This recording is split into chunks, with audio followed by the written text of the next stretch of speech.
Hello everyone. So my dear students, chapter number 1 from your NCERT that is real number.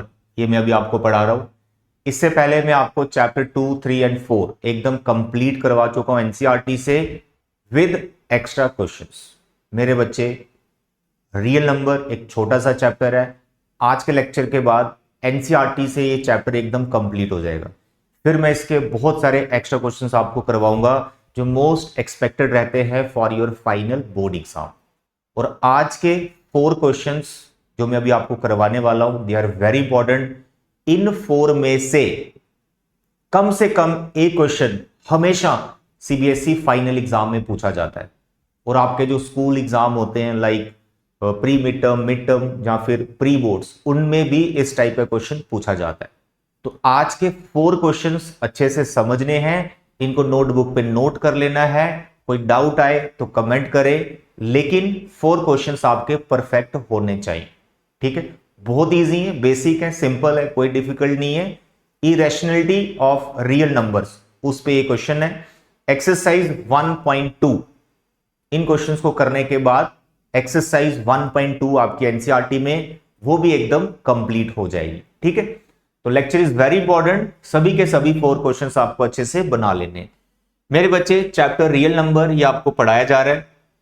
इसमें सबसे पहले आपको prime factorisation के बारे में बताया था कि क्या होती है, कैसे करनी है, जल्दी कैसे करनी है, बड़े बड़े नंबर्स आए उनको कैसे करना है. और ये आप देख रहे हैं स्क्रीन पे, इस तरह के 35 नंबर्स मैंने आपको दिए हैं. आपने इन सब की प्राइम फैक्टराइजेशन को टिप्स पे कर लेना है. टोटल कितने हैं? 35 क्वेश्चन है. अगर इनकी प्राइम फैक्टराइजेशन में आप एक्सपर्ट हैं तो यार एग्जाम में जब क्वेश्चन आएगा तो आप रुकोगे नहीं, सोचने पे मजबूर नहीं हो जाएंगे कि अब मैं क्या करूं. बस इनकी प्राइम फैक्टराइजेशन जरूर कर लेना.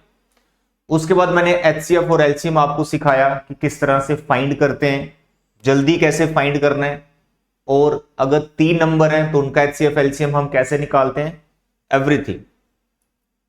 और ये एक नोट मैंने आपको बताया था कि 2 नंबर्स अगर हैं उनके एचसीएफ एलसीएम का जो प्रोडक्ट है उन्हीं नंबर्स के प्रोडक्ट के इक्वल होता है. एग्जांपल से मैंने वेरीफाई करके भी आपको समझाया. हर एक चीज आपको क्रिस्टल क्लियर यहां करवाई जा रही. आपका एक ही काम है, नोटबुक पेन लेके आना है और सभी नोट्स अपने नोटबुक पे बनाने हैं. फिर देखो आप फाइनल में कैसे मैथ्स में 80 आउट ऑफ 80 आप स्कोर करोगे. यहां आप देख सकते हैं 3 नंबर्स पे ये रूल अप्लाई नहीं होता है कि product of HCF and LCM is equal to product of numbers. 3 numbers पे रूल नहीं है. इसके लिए अलग ही एक फॉर्मूला होता है जो आपके सिलेबस में नहीं है. उसके बाद आगे थे हम एक्सरसाइज 1.1, फर्स्ट एक्सरसाइज, वो मैंने आपको एकदम कंप्लीट करवा दी है. First 3 questions are very easy, वो लेक्चर 1 में आपके कवर हो गए थे. लेक्चर 2 में जो बाकी वाले क्वेश्चन बचे थे एनसीईआरटी के 4, 5, 6, 7, वो मैंने यहां पे आपको करवाए. साथ साथ मैं बहुत सारी इंस्ट्रक्शंस देता हूं कि कैसे इन क्वेश्चंस को आपको बनाना होता है. ठीक है, specially question number 7, it is very important क्योंकि ये है वर्ड प्रॉब्लम. और वर्ड प्रॉब्लम में, स्टेटमेंट सम में, रियल नंबर चैप्टर में जो अगर वर्ड प्रॉब्लम आती है तो सबसे ज्यादा डिफिकल्टी या कंफ्यूजन क्या होती है बच्चों को कि वर्ड प्रॉब्लम आ गई, अब इसमें एचसीएफ निकालना है या एलसीएम निकालना है. तो भाई पिछला लेक्चर देख लो जिसमें मैंने आपको डिटेल में समझाया कि वर्ड प्रॉब्लम अगर आ जाए तो क्या उसको रीड कैसे करना है, जज कैसे करना है, कैसे आपको आइडेंटिफाई करना है कि एचसीएफ निकालना है या एलसीएम निकालना है. ठीक है, तो this was the last lecture, lecture number 2. आज है लेक्चर नंबर 3 जिसमें मैं आपको 4 क्वेश्चंस करवाने वाला हूं इरेशनलिटी प्रूव में. जैसे question number 1, famous question, prove that, यहां पर लिख दिया जाएगा √7 इज इरेशनल. आई होप आपको ये आता होगा, लेकिन बहुत सारे बच्चे इसके स्टेप्स भूल जाते हैं. मेरे साथ आप आराम से इसको समझो, कभी स्टेप्स नहीं भूलोगे. 2-3 बार इसको रिवाइज कर लेना, स्टेप्स परमानेंटली आपको याद हो जाएंगे. तो √7 इज इरेशनल. 7 मैंने लिखा है, इसकी जगह अंदर कोई भी प्राइम नंबर हो सकता है, तो बहुत सारे क्वेश्चन आपके इसमें कवर हो जाएंगे. मैं 7 ले रहा हूं, कल को 11, 5, 3, 2 कुछ भी आ सकता है. स्टेप्स सेम रहते हैं, बस नंबर बदलता है. तो मेरे प्यारे और दुलारे बच्चों, इसमें सबसे पहले आपका स्टेप रहता है कि जैसे ही √7 है, इसको इरेशनल प्रूव करना है. हमें तो पता है इरेशनल, लेकिन इसको प्रूव करना है. तो मेथड ऑफ कंट्राडिक्शन से हम इसको करते हैं। तो सबसे पहला स्टेप क्या है, आपको लिखना है if possible let us suppose √7 is what, rational.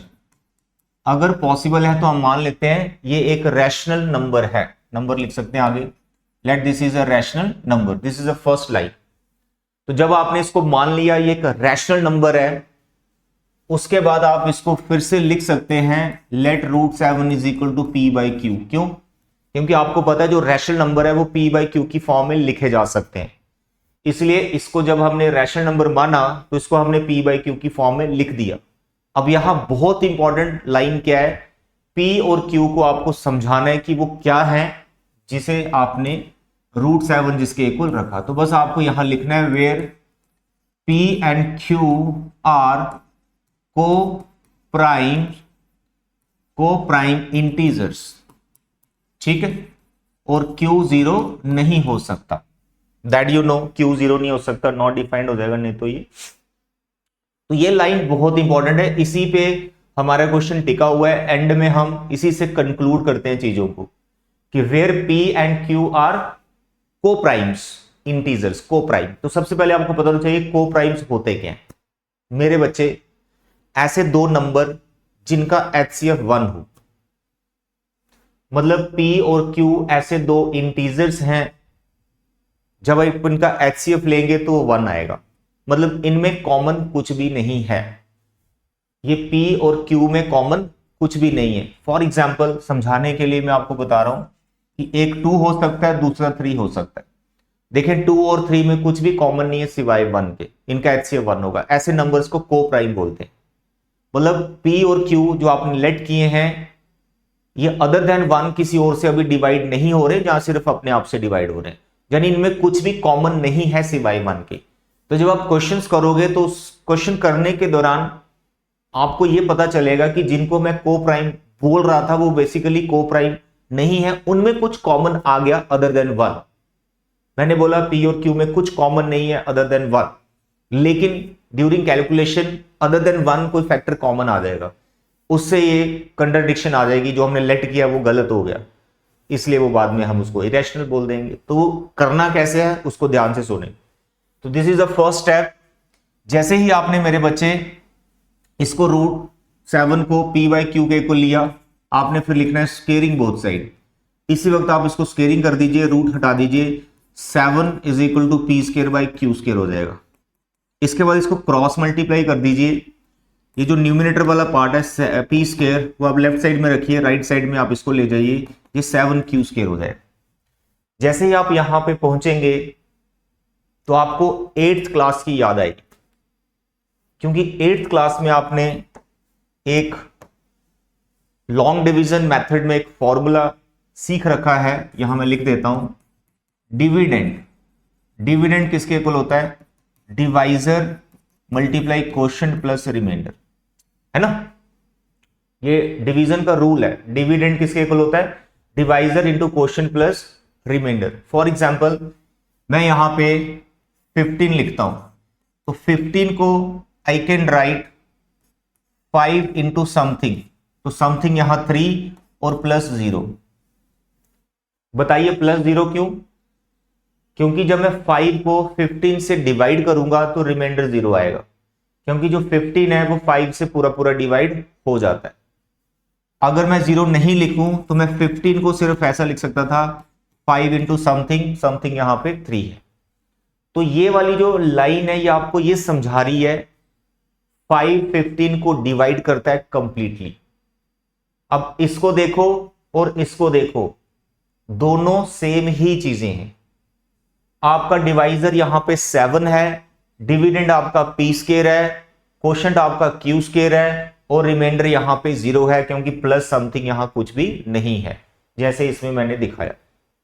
तो आपको इस स्टेटमेंट को, ये जो मैथमेटिकली लिखा हुआ है, इसको आपको इंग्लिश में लिख देना है। क्या लिख देना है? आपने लिखना है देयरफॉर 7 डिवाइड्स P स्केयर, बस इतना लाइन लिखना है, 7 डिवाइड्स P स्केयर। ये 7 है, यहां पे P स्केयर है, ये डिविडेंड है तो 7 डिवाइड्स पी स्क्वायर। जैसे ही आप ये लाइन लिखेंगे उसके बाद एक लाइन इसके तुरंत बाद आप लिखेंगे 7 आल्सो डिवाइड्स पी। ये एक यूनिवर्सल रूल है, लॉ है, थ्योरम है कि अगर एक नंबर पी स्क्वायर को डिवाइड करता है, यानी किसी परफेक्ट नंबर को डिवाइड करता है, तो वो उसके स्क्वायर रूट को भी डिवाइड करेगा। सर क्या मतलब ये कि अगर 5 25 को डिवाइड करता है, अगर 5 25 को डिवाइड करता है तो 25 एक परफेक्ट नंबर है, तो 5 जो है 25 के स्क्वायर रूट को भी डिवाइड करेगा। तो 25 का स्क्वायर रूट कितना होता है 5, तो 5 आल्सो डिवाइड्स 5। आई बात समझ में? तो इस लाइन का ये मतलब है 7 डिवाइड्स पी स्क्वायर, तो आप लिखना देयरफॉर 7 आल्सो डिवाइड्स पी। यहां तक अगर आपको समझ में आ गया है तो मोटी मोटी बात आपको ये पता चल गई है। जब हम बोल रहे थे पी और क्यू में कुछ कॉमन नहीं है सिवाय 1 के, यानी वो सिर्फ 1 से अपने आप से डिवाइड हो रहे हैं, तो यहां पर हमें ऐसा नजर आ रहा है कि 7 पी से डिवाइड हो रहा है, तो पी 7 हो सकता है। तो अभी उस डिस्कशन में हम नहीं जाएंगे, हम क्यू के बारे में भी यही चीज चेक करेंगे, क्या क्यू किसी नंबर से डिवाइड हो रहा है या फिर 7 से क्या डिवाइड हो रहा है क्यू। तो अभी जस्ट पी के लिए चेकिंग हो गई है।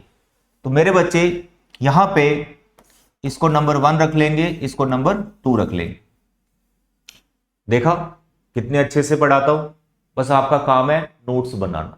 ये बिल्कुल क्रिस्टल क्लियर है, ये सारे स्टेप्स आपको लिखने हैं। साइड में आप ये भी लिख सकते हैं जो मैं ये लिख रहा हूं, कोई प्रॉब्लम नहीं है, ठीक है। That's all. अब इसके बाद नेक्स्ट स्टेप क्या होगा? नेक्स्ट स्टेप, ये जो नंबर 2 में इंग्लिश लिखी गई है इसको फिर मैथमेटिकली लिख देना है। 7 आल्सो डिवाइड्स पी, इसको मैथमेटिकली मतलब इस तरह से फिर से लिख देना है पी के लिए। ये पी स्क्वायर के लिए था, अब आपको पी के लिए लिखना है 7 आल्सो डिवाइड्स पी। तो आप लिखेंगे देयरफॉर कौन डिवाइड हो रहा है? पी। किससे डिवाइड हो रहा है? 7। तो 7 डिवाइड्स पी, तो कुछ क्वेश्चन आएगा and let this question be C. Remainder यहां 0 होगा क्योंकि 7 जो है पी को डिवाइड कर रहा है। तो आप लिख सकते हैं where C is an integer. I hope it is clear. जो इंग्लिश लिखा हुआ था ये वाला, इसी को मैथमेटिकली लिखा है 7 डिवाइड्स पी, तो p is equal to 7 into quotient, remainder तो 0 है। p is equal to 7 into quotient, quotient नया लेना है, कोई सी क्यू नहीं लेना, ठीक है। ये आ गया। अब इसको आपने स्केयरिंग बोथ साइड कर देना, स्केयरिंग बोथ साइड, तो आपको मिलेगा P square is equal to 49 C square. Squaring क्यों किया? क्योंकि मुझे अब पी स्क्वायर से बाहर निकलना है, मुझे क्यू स्क्वायर में आना है। तो पी स्क्वायर का वैल्यू क्यू स्क्वायर में है मेरे पास, तो मैंने स्केयरिंग किया, पी स्क्वायर बना। अब पी स्क्वायर को हटा दूंगा, इसकी जगह मैं क्यू स्क्वायर की टर्म में पी स्क्वायर को लिखूंगा। मतलब पी स्क्वायर की वैल्यू कहां है? देखो फर्स्ट में जो पी स्क्वायर है वो 7 क्यू स्क्वायर के इक्वल है, तो पी स्क्वायर को आपने 7 क्यू स्क्वायर लिख लेना। क्यों? यूजिंग फर्स्ट आप लिख सकते हैं ब्रैकेट में। सिंपल है यार, पी नहीं चाहिए क्यू चाहिए, तो पी हटा दिया क्यू ले आए, क्योंकि क्यू के बारे में जानना है क्या वो किसी नंबर से डिवाइड हो रहा है। तो देखो आप 749 को करेगा कैंसिल, तो ये आ जाएगा 7 सी स्क्वायर। देखो फिर ये मैथमेटिकली जो आपको दिख रहा है इसको फिर आपने इंग्लिश में लिखना है। क्या? इसका जो मतलब है वो ये है 7 डिवाइड्स व्हाट? Q square. तो अगर 7 क्यू स्क्वायर को डिवाइड करता है तो इसका मतलब 7 आल्सो डिवाइड्स हु? क्यू। ठीक है, तो दिस इज नंबर 3। अब मुझे बताओ नंबर 2 स्टेटमेंट में आप क्या बोल रहे हो? नंबर 2 में 7 डिवाइड्स पी, पी जो है 7 से डिवाइड हो रहा है। और नंबर 3 में क्या बोल रहे हो? 7 आल्सो डिवाइड्स क्यू, यानी क्यू है वो भी 7 से डिवाइड हो रहा है। तो स्टार्टिंग में जो आपने लेट किया था वो क्या लेट किया था? पी एंड क्यू आर को प्राइम इंटीजर्स, यानी ये सिवाय 1 या अपने आप से किसी और से डिवाइड नहीं होते। अब इनमें तो अदर देन 1 भी एक कॉमन फैक्टर आ गया 7, तो इसका मतलब जो पी और क्यू है वो अब को प्राइम नहीं रहे, ये अब टू और थर्ड इक्वेशन को देखकर बोल सकते हैं। तो आपको लिखना है from 2 and 3, from 2 and 3 we can say P and Q are not co-prime integers। ये co-primes नहीं हैं।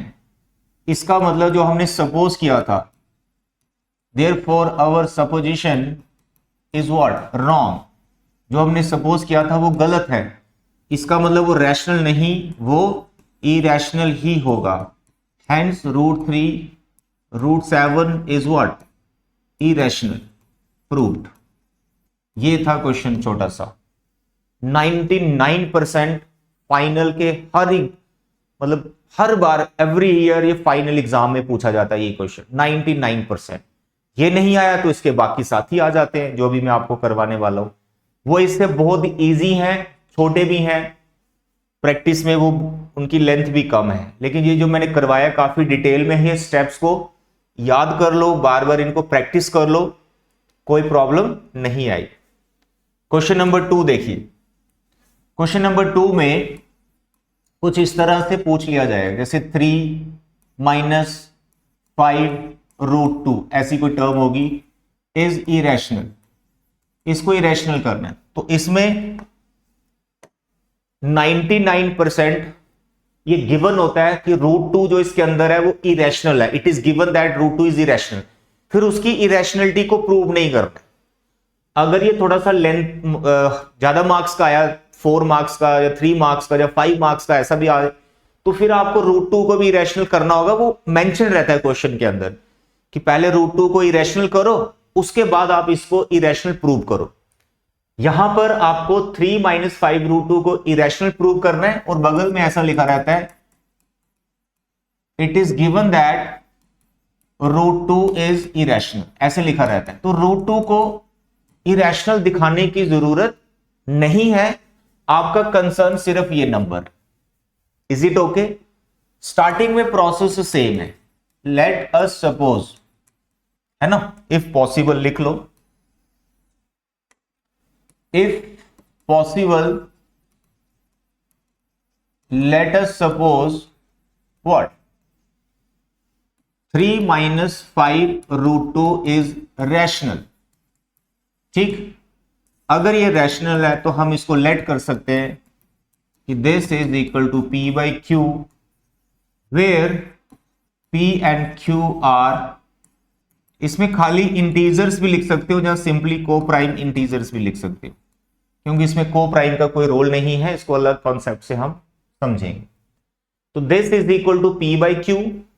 इसके बाद स्केयरिंग वगैरह मत कीजिएगा। यहां पे आपको ये जो √2 आपको दिख रहा है ना, इसकी वैल्यू निकालनी, इसको एलिमिनेट करना है, इसको अलग रखना है बिल्कुल। अब इसके साथ ये 5 है, माइनस है, 3 है, इनको हटाना है यहां से। तो इट इज बेटर कि मैं P/Q को इधर ले आऊं और ये माइनस का नंबर है इसको उधर ले जाऊं। इसका थोड़ा एलसीएम लेना पड़ेगा आपको, 3Q - P/Q, Q एलसीएम लिया, ऐसे सिंप्लीफाई कर दिया। उसके बाद 5 √2 के साथ आया, इसको भी हटाना है। तो 5 को यहां से जब आप हटाओगे तो आप लिखोगे 3Q - P, यहां पे Q था, 5 यहां आ जाएगा, यहां √2 है। बस इतना ही करना है, क्वेश्चन खत्म हो चुका है। आगे आपको स्टेटमेंट में कुछ समझाना है। आई होप इट इज क्लियर। तो अगर ये आया तो 2 मार्क्स में आपको आ सकता है, कई बार 3 मार्क्स का भी आ जाता है। ठीक है, तो ये आपके पास बन गया। इसके बाद सिर्फ आपको ये लिखना है, हेयर,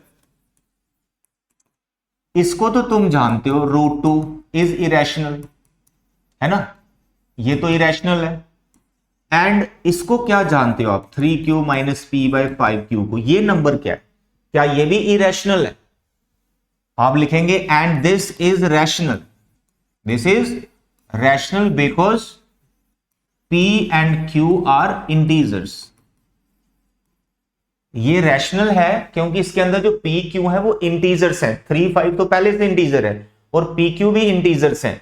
तो किसी भी P Q इंटीजर के लिए इसको सिंप्लीफाई किया जाए तो ये एक रैशनल नंबर आएगा। बस इतना ही रीजन डालना है कि ये जो नंबर है एक रैशनल नंबर है क्योंकि P और Q इंटीजर्स है। लिख दिए। तो इसका यह मतलब हुआ आप लिख रहे हैं एक रैशनल नंबर को, therefore rational number is equal to what is this, irrational number. यही लिखा हुआ है, यही प्रूव कर दिया आपने। तो ये जो आप बोल रहे हैं कि rational number is equal to irrational number, ये तो एक गलत स्टेटमेंट है, that you know.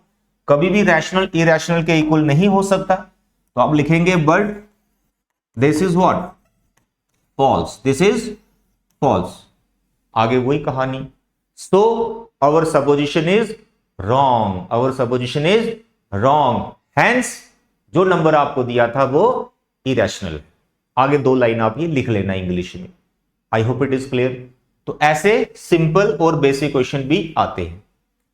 Now question number 3, very easy, लेकिन थोड़ी कंफ्यूजन इसमें होती है, इंपॉर्टेंट है। बड़े स्कूल एग्जाम में ये पूछा जाता है, बहुत स्कूल एग्जाम है होते हैं जिसमें टीचर ये क्वेश्चन देते हैं। जैसे √2 प्लस √5, इसको इरेशनल कर, is irrational.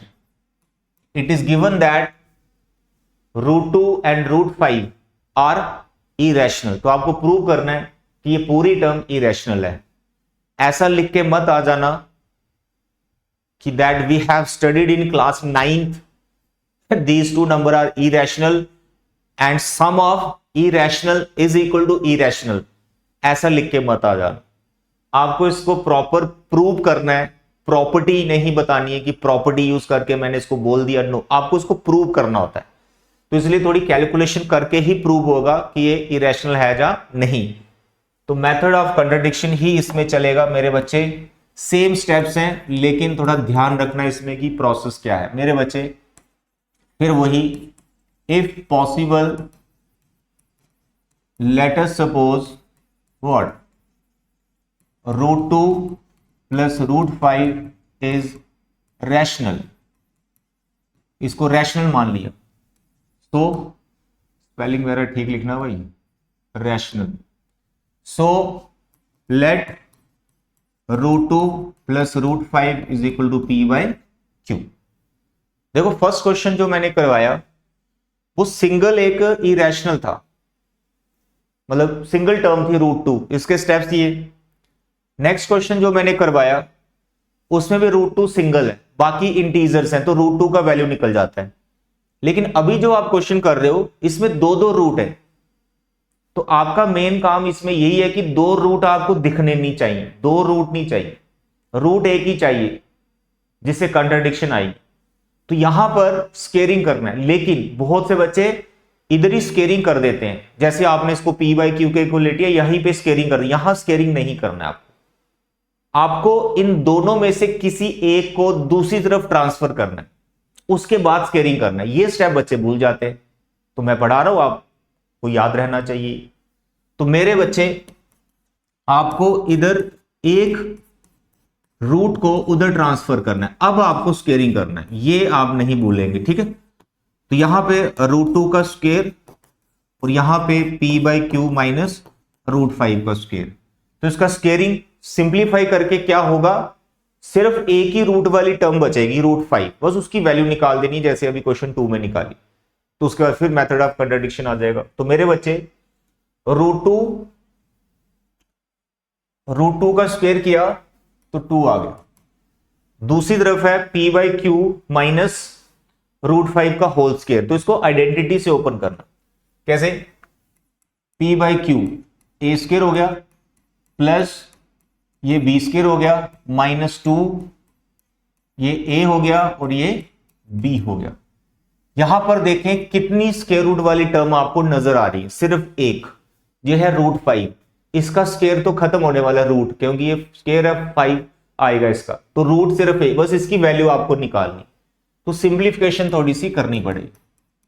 P²/Q² plus 5 minus 2P/Q √5, इसकी वैल्यू निकालनी है, नेगेटिव है इसको इधर ले आओ, 2P/Q √5, बाकी टर्म उधर ट्रांसफर सारी, सिंप्लीफिकेशन, ये 2 उधर गया माइनस का हो गया, 2P/Q √5 P²/Q² 3, इसका एलसीएम लेना 2p√5q, एलसीएम इसका q², फिर आ गया p² प्लस 3q²। ओके यहां तक।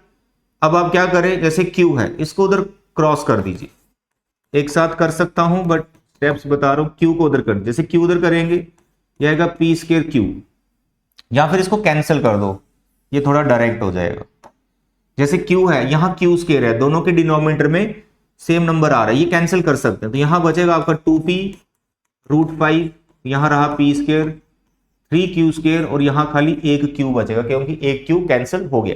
फिर √5 के साथ 2p आ रहा है तो इसको इधर ट्रांसफर करें, √5 अकेला रखना है, रख दिया, तो p² plus 3q² divide by 2pq, ये 2pq के पास आ गया, दैट्स ऑल। जैसे आप यहां पे पहुंचेंगे फिर आपको 3 लाइन लिखना है, 4 लाइन लिखना है, कैसे, जो अभी अभी समझाया मैंने कि this is irrational but this irrational, this is rational because p and q are prime numbers, they are integers. ये इरेशनल ये रैशनल दोनों equal but this is false. ये पूरी कहानी लिखनी 4 लाइन की आपको, ठीक है। आई होप ये आप लिख लोगे। तो मेरे बच्चे इसके बाद इसको इरेशनल बोलना है, इसको रैशनल बोलना है। इसको जब रैशनल बोल रहे हैं प्रॉपर रीजन दो कि why it is rational, because p and q are integers, इसलिए ये रैशनल नंबर है। और बाद में बोल दो irrational equal to rational which is false, therefore our supposition is wrong, hence जो गिवन था is irrational number. That's all.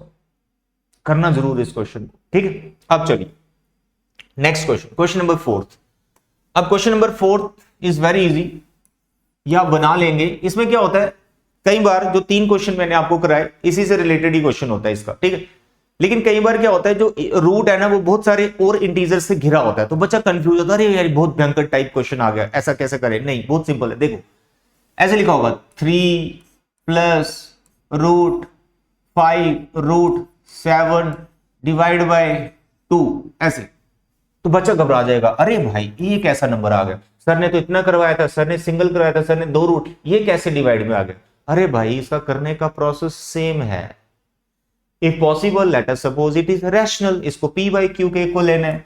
जब आप p/q के को लेंगे where p and q are को प्राइम इंटीजर्स लिखेंगे, फिर उसके बाद कैलकुलेशन स्टार्ट होगी। कैलकुलेशन में क्या करना है, फिर से √7 का वैल्यू निकालना है।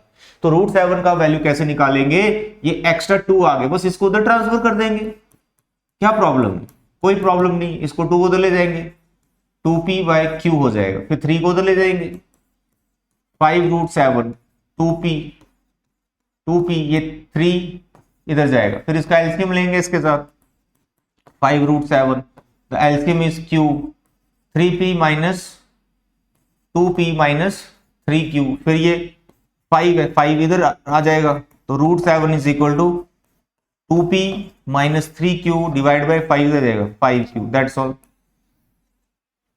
तो बहुत ज्यादा अगर इंटीजर्स उसके साथ आ गए तो घबराने वाली कोई बात नहीं है। आपका मेन मकसद है इस नंबर की वैल्यू निकालना, √7 की वैल्यू निकालना, जो निकाल ली। ये रैशनल है, ये इरेशनल है, ये 5q है भाई, ये रैशनल है, ये इरेशनल है। अगेन कंट्राडिक्शन, फॉल्स हो गया, प्रॉपर रीजंस दो, our supposition wrong, hence the given quantity is irrational number, that's all. ये थे आज के 4 क्वेश्चंस। इससे आपकी एनसीईआरटी एकदम परफेक्ट, हर एक एक्सरसाइज, 2 ही एक्सरसाइज है करवा दी मैंने आपको। आपका काम है प्रॉपर नोट्स बनाना, रिवाइज कराना। अब इसका एक लेक्चर मिलेगा आपको जिसमें मैं आपको रियल नंबर की वर्ड प्रॉब्लम करा रहा हूंगा, वो वर्ड प्रॉब्लम जो एग्जाम में पूछी जाती है। एक लेक्चर बनेगा, 2 बनेंगे, 3 बनेंगे, वो देख लेंगे। लेकिन जितने भी एक्स्ट्रा क्वेश्चन करवाऊं जरूर करना, फाइनल के लिए मोर देन सफिशिएंट होंगे वो, ठीक है। तो आज के लेक्चर लिए इतना बचे। Thank you, bye bye and take care.